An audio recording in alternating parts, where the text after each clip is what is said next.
In this video, we will check our YouTube settings kasi today, I will give you 5 YouTube settings na kailangan mong malaman para mag-grow yung channel mo. Marami sa inyo guys ang hindi aware sa mga settings na to, kaya naaapektuhan yung views at engagement ng channel mo. So kung gusto mong maitama yung YouTube settings mo, just keep on watching.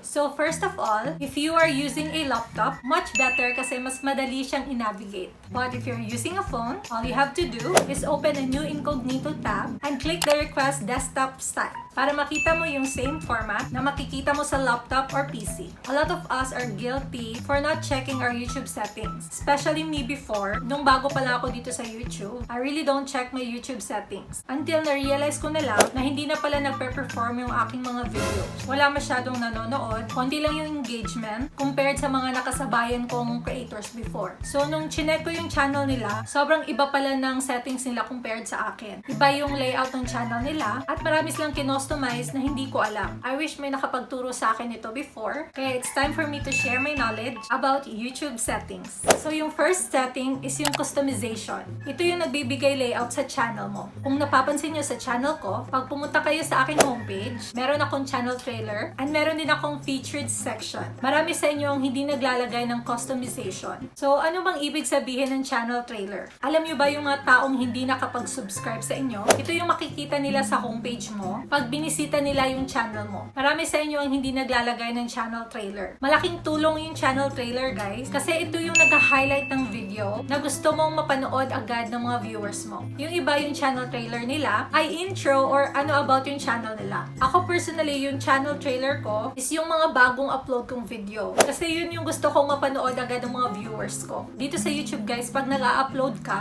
super critical ng first 24 hours. Dapat within 24 hours, marami ng views yung video na yon, marami ng likes and comments para ma-recommend siya ni YouTube algorithm. Kaya pag nag-upload ako ng bagong video, isi-set ko talaga siya agad as a channel trailer. So sa featured section naman, super importante siya sa mga existing subscribers mo. Marami sa inyo ang walang featured section sa homepage nyo. Madalas sa homepage nyo, yung nakikita lang is yung mga new uploads nyo. Dapat maglagay kayo ng featured section sa homepage nyo. Kasi under sa featured section, makikita yung popular videos mo at makikita din yung mga playlist sa channel mo. So in that way, mapapa-invite mo pa yung mga viewers mo na panoorin yung ibang mga vlogs mo. Kasi featured section will help you showcase your other contents. So it will help you gain more views and more potential subscribers. So paano ba mag-customize? All you have to do is pumunta ka sa YouTube Studio and then under YouTube Studio, pumunta ka sa customization or yung magic wand icon. So once you click customization, pumunta ka sa layout and under layout, dun mo makikita yung channel trailer and then yung featured section. So doon mo lang siya i-customize and once you're done, just click save or publish. Moving on to the second settings na gusto nyong malaman is yung license settings. Super importante nito guys kung ayaw yung ma-reuse yung video nyo. Kasi ito yung nagbibigay copyright sa channel mo. So paano ba makikita yung license mo? Again, pumunta ka lang sa YouTube Studio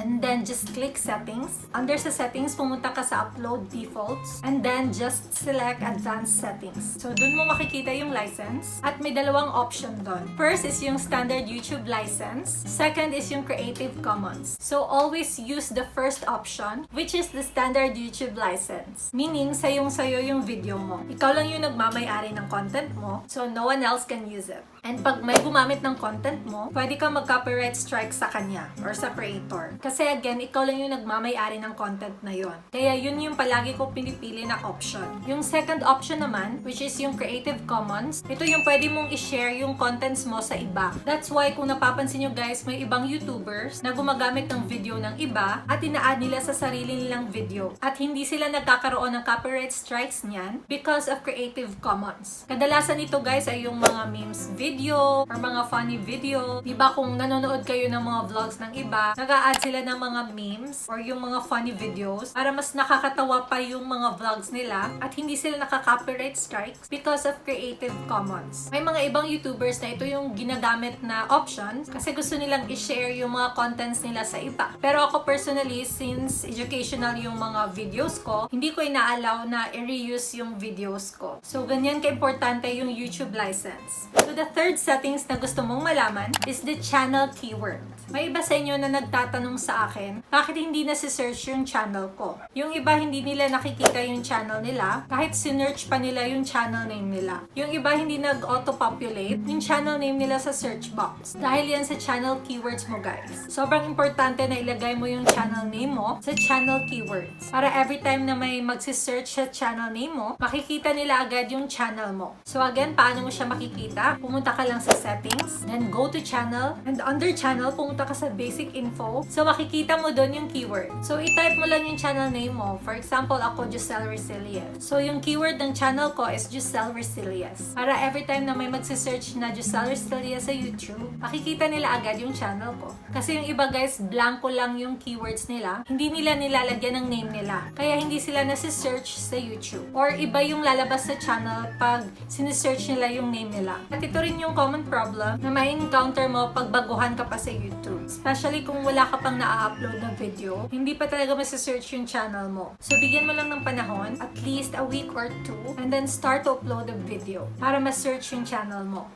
Moving on to the fourth YouTube settings na gusto mong malaman is yung community setting. So, ang napapansin ko sa iba guys, naka-disabled yung comment section nila. And marami sa inyo na hindi din alam kung bakit naka-disabled yung comment section nila. So, dalawa yung reason bakit naka-disabled sila. First is naka-disabled talaga siya sa setting mo. The second reason is yung video mo is made for kids. Kasi if it's made for kids, automatic talaga na naka-turned off yung comment section mo. So, all you have to do is go to settings, and then under settings, go to community, and then just select default. So, under doon, makikita mo yung options na comment. You can choose allow all comments or hold inappropriate comments. Don't choose the disabled comments. Kasi yun yung reason bakit naka-turned off yung comments mo. So, ako, I will always choose allow all comments. Kasi guys, nakaka-apekto siya sa YouTube algorithm. Kasi if may magko-comment sa video mo, nakakatulong siya sa engagement at sa performance ng video mo. So, in that way, mas marerecommend siya ni YouTube algorithm sa mas maraming viewers. Kaya importante na makikita talaga yung mga comments sa video mo.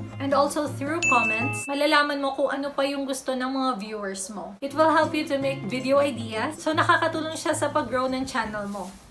So, the fifth YouTube settings na gusto mong malaman is yung upload default. Sobrang nakakatulong to sa workflow mo, guys. Kasi makakasave ka ng time every time na mag-upload ka ng new video. So, ang maganda sa upload defaults, naka-default na yung description mo sa mga videos mo. So, hindi ka na kailangan mag-copy-paste, hindi mo na hanapin yung notepad mo, hindi ka na magta-type ng description every time mag-upload ka ng new video, kasi naka-default na siya. So, mas smooth na yung flow ng pag-upload mo ng video. So, that's why sa settings ko, andun na yung default description ko, and sa title ko, andun na rin yung pangalan ko. Para hindi ko na paulit-ulit na i-type yung mga description na yon. And bonus tip, sa branding mo, always choose the best profile picture. Kasi kung napapansin nyo guys, pag maganda yung profile picture nyo, mas maraming magkiklik sa channel mo, mas magkikurious sila kung ano about yung channel mo, and mas interested silang alamin yung channel mo. And also your channel cover guys. Dapat naka-customize siya according sa niche mo para alam nila agad kung ano about yung channel mo. So, yun lang yung mga settings na dapat yung malaman para mag-grow yung channel mo at para mas magpe-perform pa yung mga videos mo. So, I hope after watching this video, pumunta ka na sa settings mo at i-check mo kung ano pa yung dapat mong baguhin para mas mapaunlad mo pa yung channel mo.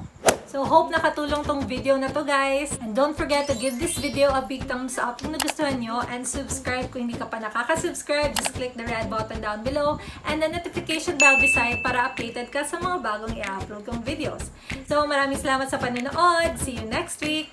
Always remember that you are special, so always wear that smile on your face. So, makikita mo doon yung keywords. So, makikita mo doon yung keywords. At yung iba hindi nag-auto-populate, at yung iba hindi na-auto. Kasi yung iba guys, blanco lang yung